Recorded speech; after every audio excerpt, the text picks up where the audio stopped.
when the German car manufacturer owned the British brand Land Rover, it learned how to make SUVs. Its engineers understood how a luxury mid-size 4x4 vehicle should be built and then applied everything they learned on the X5's first generation. The result was a surprising SUV that BMW felt obliged to call the Sports Activity Vehicle, or SAV for short, since the X5 had a road-orientated behavior. Furthermore, the new product in the German automaker's lineup came to compete in the mid-sized luxury crossover segment. It shared its underpinnings with the fourth generation of the BMW 5 Series, also known as the E39. Unlike some of its main rivals, it had a unibody construction instead of a body-on-frame one, which helped the automaker lower the vehicle's overall weight. Surprisingly, the exterior design was signed by no other than Chris Bangle, who'd later on reshaped the entire lineup of BMW's styling direction. At the front, he installed a pair of dual headlights with the clear lenses covering the high and low beams, plus the corner-mounted turn signal lamps. Between them, the 2000 BMW X5 boasted a broad kidney grille adorned by the chrome details. The front bumper was available with round fork lamps and a black trim in the lower middle area, creating the image of a higher ground clearance. From its profile, the 2000 BMW X5 didn't look like a station wagon with higher ground clearance. Thanks to the flared fenders on both ends, it had a striking visual identity. In addition, the automaker integrated black trims around the wheels arches and same color side sills. The automaker installed sculptural doors on the vehicle and fitted it with body-colored door handles and mirror caps. At the back, the rigged forward tailgate could be split open, where the upper side was open upwards while the lower section could be lowered. Land Rover had the same system on the Range Rover lineup. Since BMW marketed the X5 as a premium vehicle, all versions were fitted with alloy wheels and had a full-size spare tire. Inside, the 2000 BMW X5 surprised its customers with a spacious cabin with two bucket seats at the front and a split folding bench seat at the back. The driver fronted a round instrument cluster where the automaker installed large dials for the speedometer and the rev counter flanked by smaller gauges for the fuel level and engine temperature.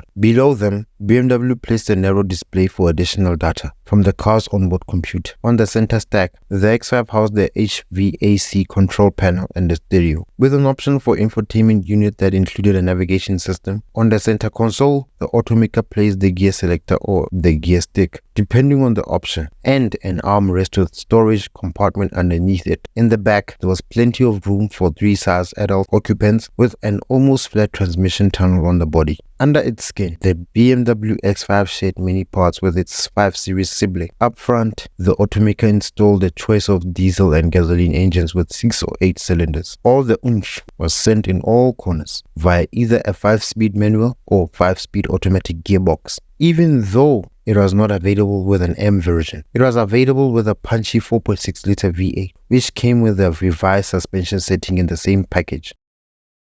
When BMW owned the Land Rover brand, it worked together with the British brand about how to build a successful SUV. Both brands had experience in luxury products, but only Land Rover had a true off-road heritage. The hill descent control, the split tailgate, and the torque distribution method were parts that made the X5 a great success. The X5 was based on the E39 5 Series platform, and that kept the production costs lower. The design lines were taken from the 5 Series as well. At the facelift, a new set of headlight, grille, and bumpers were installed. The taillights were redesigned as well, and new wheels were introduced. Inside, there were not too many modifications. A new infotainment system was available, with a color display on the center stack. The GPS navigation system was a good addition. A big panoramic roof was added to the options list. For the engine compartment, the X5 received more powerful engines. The 4.6-liter V8 was replaced by a 4.8-liter unit. The diesel engine, which was the most demanded version of the European market, was upgraded from 184 horsepower to 218 horsepower. The most important update to the drivetrain was the introduction of the 6-speed automatic instead of the older 5-speed.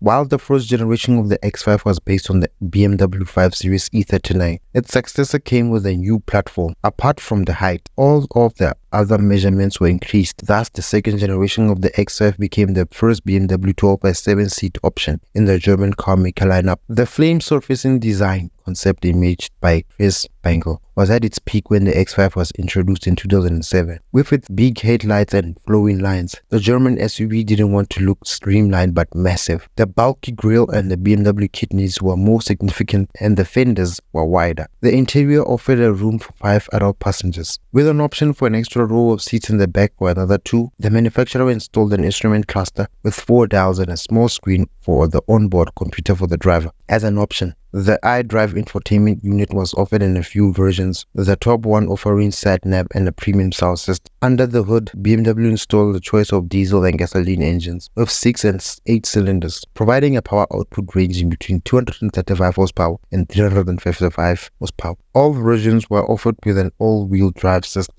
While the engineers hurried to make the engines compliant with the Euro 5 emission standards, the design team didn't work too much. In fact, only hardcore BMW fans could notice all the changes between a facelifted and a non-facelifted version of the X5, also known as the E70, or to keep the carmaker's specific designation, the Lifecycle Impulse. Nevertheless, the big SAV sports activity vehicle was successful, and it sold in big numbers even though the world was struggling with a financial crisis. On the outside, the 2010 X5 featured a new front bumper with larger air intakes to cool the brakes and engine. Furthermore, BMW installed satin silver trims on the side scoops and a shield-like plastic element at the bottom of the bumper. In the rear, the X5 showed similar looking taillights, but there were more LEDs than on the 2007 model. Last but not least, the rear bumper was also redesigned and sported a wider colored area than its predecessor. Inside, at first sight, it was the same car, but that impression lasted until the owners turned on the infotainment system. It was a new xDrive, and its menus were much more intuitive, but the rest of the cabin remained basically the same. BMW offered an option for a third row seat of jump seats placed in the trunk area, but the most significant changes happened under the hood, where BMW installed a new range of engines. Moreover, the carmaker ditched the formerly used 6-speed automatic and replaced it with a newer and better 8-speed automatic gearbox. Depending on the version and options, the X5 was fitted with all-wheel drive system or just rear-wheel driven wheels. In times when all 4x4 vehicles were big and chassis-based, BMW took the chance when it owned the Land Rover brand, and with their know-how, the BMW engineers built a SUV with no transfer case, no Leo gearbox, and with unibody construction. Unlike its main rival, that built the first generation of the ML on a ladder chassis. The look of the 2014 X5 was clearly a BMW. The kidney grille on the front was bigger than before, and they were extended from one headlight to another. It featured optional adaptive LED headlights, identified by a horizontal light source on the center of the light rings. For the X5 5.0 and the X5 M50D, the xenon headlights were standard. Inside, the high seating position allowed the constructor to design a very roomy interior. It was a truly 5-seater vehicle. The infotainment unit had a 10.25-inch color display, controlled via the standard xDrive rotary knob from the center console. There were few options for that, and one had a touchpad on top of the knob to write the names or numbers of an address for the navigation system. For the first time, the X5 was available with a small 2-liter engine and with rear-wheel drive only, but the top performance had 400 horsepower and plenty of torque to deal with. The standard transmission was an 8-speed automatic. The X5 also had a plug-in hybrid. The BMW X5 was one of the most popular premium SUVs on the market. Its high volume of sales convinced the German maker to improve the vehicle up to a level hard to reach by any of its competitors. The massive grille design of the 2018 BMW X5 was not on everyone's taste. The headlights design was slimmer and in the same aesthetic trend as the rest of the BMW range. They came with LED as standard, while BMW laser lights with adaptive LED headlights was available as an option. The car featured 18-inch light alloy wheels for the base trim level. The rear split tailgate was kept and was offered with a standard power opening close. Inside, there was room for 5 adults and a split rear bench backseat in a 40-20-40 scheme. There were plenty of USB ports and 12V plugs in the rear. An option for 2 10.2-inch touchscreen displays were available for the rear seat entertainment. In the front, the driver had a digital instrument cluster with a TFT instead of an analog dials. On the center console, there was the infotainment unit and a screen. It could be activated by voice commands, gestures, steering wheel buttons, and the xDrive rotary knob on the center console. The engine ranged from a 2-liter turbocharged diesel up to a 4.4-liter V8 turbocharged gasoline unit. While the former was not available in the US, the latter was not produced for Europe. The standard transmission was an 8-speed automatic gearbox. More performance models were available fitted with either a 3-liter engine or the M version.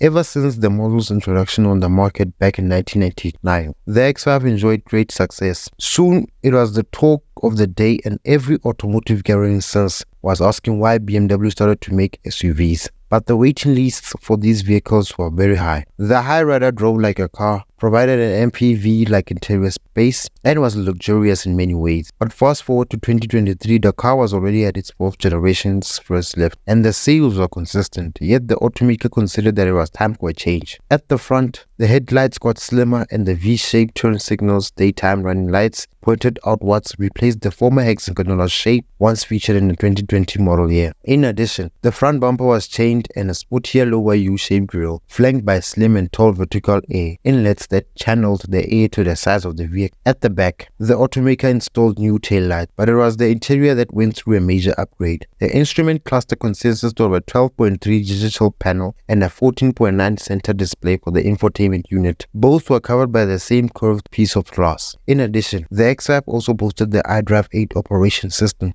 BMW also installed standard sports seats for the front passengers. These were offered as an option. Last but not least, specific versions could be ordered with a third row of seats. Under the hood, the German automaker introduced the mild hybrid system for the diesel version. At the same time, BMW offered a choice of 3 gasoline engines that also benefited from electrification. That's it for the X5 video. I hope you liked it. Don't forget to like, comment and subscribe, and wait for the X4's big brother, the X6. And until next time, peace.